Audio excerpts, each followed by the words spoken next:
शहर के गुप्तेश्वर रोड स्थित गुप्तनाथ पैलेस में ब्राह्मण समाज का एक बड़ा कार्यक्रम रविवार को आयोजित हुआ। कार्यक्रम में युवाओं का उत्साह है और आयोजकों की खुशी देखने के लायक थी। कार्यक्रम सफल रहा। हमने जितने भी लोगों से बात की, सभी ने कहा कि बड़े मन के साथ कार्यक्रम आयोजित किया गया था और संभवतः यही एकमात्र कारण था कि मन के साथ आयोजित किया गया कार्यक्रम पूरी तरह मनोयोग के साथ ही सफल हुआ। इस अवसर पर कार्यक्रम की समाप्ति पर युवाओं ने आयोजक टीलावाला बाबूलाल जी को अपने कंधों पर उठाया, खूब मस्ती की, उन्हें शुभकामनाएं दी, साथ ही आभार व्यक्त किया कि उन्होंने इतना बढ़िया कार्यक्रम आयोजित किया और इस कार्यक्रम के बहाने लंबे समय बाद सभी ब्रह्म बंधु, समाज के बंधु एक दूसरे से मिल सके। इस अवसर पर माला पहनाकर बाबूलाल जी टीलावाला का स्वागत और अभिनंदन किया गया। कार्यक्रम के दौरान लोगों से बात करने के साथ ही एक बात और समझ में आई कि कार्यक्रम को लेकर लोगों में खासा उत्साह था। साथ ही जिज्ञासा भी थी कि चुनावी माहौल में आखिर इस तरह का कार्यक्रम क्यों आयोजित किया गया। लोगों को यह भी आशंका थी कि इस माहौल में राजनीति की बात होगी और राजनीति को लेकर ही कोई चर्चा, कॉल या शपथ इस तरह का कोई कार्यक्रम आयोजित होगा, लेकिन आयोजकों ने सभी आशंकाओं को निर्मूल साबित करते हुए पूर्णतः सामाजिक एकता और अखंडता पर कार्यक्रम को केंद्रित रखा और सामाजिक एकता, अखंडता और सामाजिक मूल्यों को आगे बढ़ाने के लिए बात की। बिना किसी विशेष उद्देश्य के कोई सामाजिक सरोकार जुड़ा कार्यक्रम आयोजित करना, वह भी इस राजनीतिक माहौल में बड़े साहस का, बड़े हिम्मत का काम है। बाबूलाल जी टीलावाला, उन्होंने इस तरह का कार्यक्रम शुरू किया, एक बीड़ा उठाया और आज उस कार्यक्रम को अंजाम भी दिया। आज हम यहाँ कार्यक्रम स्थल पर है, जानने और समझने का प्रयास करते हैं कि कार्यक्रम किस तरह का रहा और कार्यक्रम का क्या संदेश रहा और इसकी गूंज कहाँ तक जाएगी। नमस्कार भाई, किस तरह का कार्यक्रम था, क्या कहना चाहते हैं, कैसा लग रहा है, पहले तो बताइए। बड़े पसंद से आए हुए हैं। मैं यही कहना चाहता हूँ कि सबसे पहले तो कि मैं जयपुर से आके, बहुत दूर से आके यहाँ दौसा देवनगरी में जो प्रोग्राम रखा, उस पर भी समाज ने, ब्राह्मण जो बंधु हैं, उन्होंने मुझे विश्वास जताया और बहुत ज़्यादा संख्या में जो हमने एक टारगेट था हमारे प्रशासन की तरफ से 1500 लोगों की अनुमति थी, 1000 से 1500, लेकिन उससे भी कई गुना मतलब लोग आए। इसलिए मैं इस सफलता का पूरा श्रेय समाज बंधुओं को देता हूँ। आपके आसपास काफी सारे युवा हैं, मैं बहुत देर से देख रहा था, बड़े उत्साह से, बड़े जोश से, लबरेज से डांस कर रहे थे, नाच रहे थे, तो सबको अच्छा लगा। एक अच्छा मैसेज जो आप देना चाहते तो गया।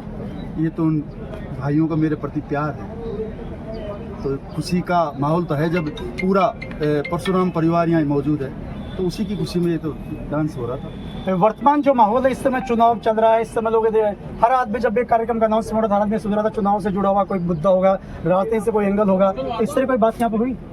ऐसा हमने पहले से ही हिदायत की। वैसे मैं आपको मीडिया के माध्यम से बताना देना चाहता हूँ कि यहाँ जो भी पार्टियाँ थी उसकी पूरी नज़र इस कार्यक्रम पे थी, बिल्कुल, कि बहुत कुछ बड़ा होने वाला है। लेकिन हमने क्या है कि जब एक समाज की जाजम होती है उसमें इतना बड़ा निर्णय हम नहीं ले सकते थे, क्योंकि सभी जो लोग हैं समाज में, सभी विचारधाराओं के लोग आते हैं, तो हम ऐसा माहौल कर ही नहीं पा रहे, मतलब कोशिश नहीं की। और पहले से भी आपको पता है कि हमें आपके जरिए पहले हुआ था कि ये गैर राजनीतिक प्रोग्राम है। बिल्कुल, बहुत बहुत शुक्रिया। बाबूलाल जी टीलावाला बड़े भावुक है, बड़े उत्साहित, आप इनके चेहरों को देख के समझ सकते हैं, इनके भावों को पढ़ सकते हैं, आपको अंदाजा लगेगा कार्यक्रम की सफलता को लेकर और कार्यक्रम की जो मूल मंशा थी उसको लेकर ये बड़े उत्साहित थे, बड़े जोश में थे। और अभी आसपास के लोग और मित्र लोग, इनसे बात करते हैं। मित्र, कैसा लगा कार्यक्रम? कार्यक्रम सफल होने की जोर से बोलिए, ब्राह्मण राम जी का वंशज हो, बोलो, कैसा लगा कार्यक्रम? बहुत बढ़िया प्रोग्राम है, प्रोग्राम सफल हो, अच्छा लगा, सफल हो। मित्र, आप बताइए। बहुत अच्छा प्रोग्राम था, सभी प्रबंधु इसमें आए, उनको तो मैं बहुत बहुत धन्यवाद देना चाहता हूँ। क्या सोच के आए थे और क्या पाया? जो हम सोच के आए थे, जो मैसेज देना चाहते थे, वो मैसेज सबको गया है। और हम यही कहते हैं कि जिस प्रकार से विप्र बंधु यहाँ पे इकट्ठा हुए थे, वो जो मैसेज था वो पहुँच गया। बाकी जय परशुराम। जय परशुराम के साथ हम भी इस इंटरव्यू का पटाक्षेप करते हैं। इनफैक्ट ये एकता की भावना की गूंज दूर तक जाएगी और जिस मनोयोग के साथ, जिस प्रयास, जिस मन के साथ प्रोग्राम आयोजित किया था और उसी की गूंज यहाँ सुनाई दे रही है। लोगों के चेहरे आप पढ़ सकते हैं, समझ सकते हैं। आशीष जी हमारे सामने, हालांकि मैं बंद कर रहा था इसको, आशीष जी दिखे, इनसे पूछते मित्र कैसा लगा? आप इस तरह का आयोजन आते रहते हैं प्राय? देखिए, दौसा में ऐतिहासिक कार्यक्रम ब्राह्मण समाज का हुआ है, ब्राह्मण समाज एकजुट हुआ है, यह बहुत खुशी की बात है। यहाँ कोई राजनीति की बात न करके सिर्फ सामाजिक एकता की बात यहाँ पर की गई है। और सबसे बड़ा जो मूल बात इन्होंने कही है वो ये बात यह कही है कि टांग खिंचाई बंद कर दो।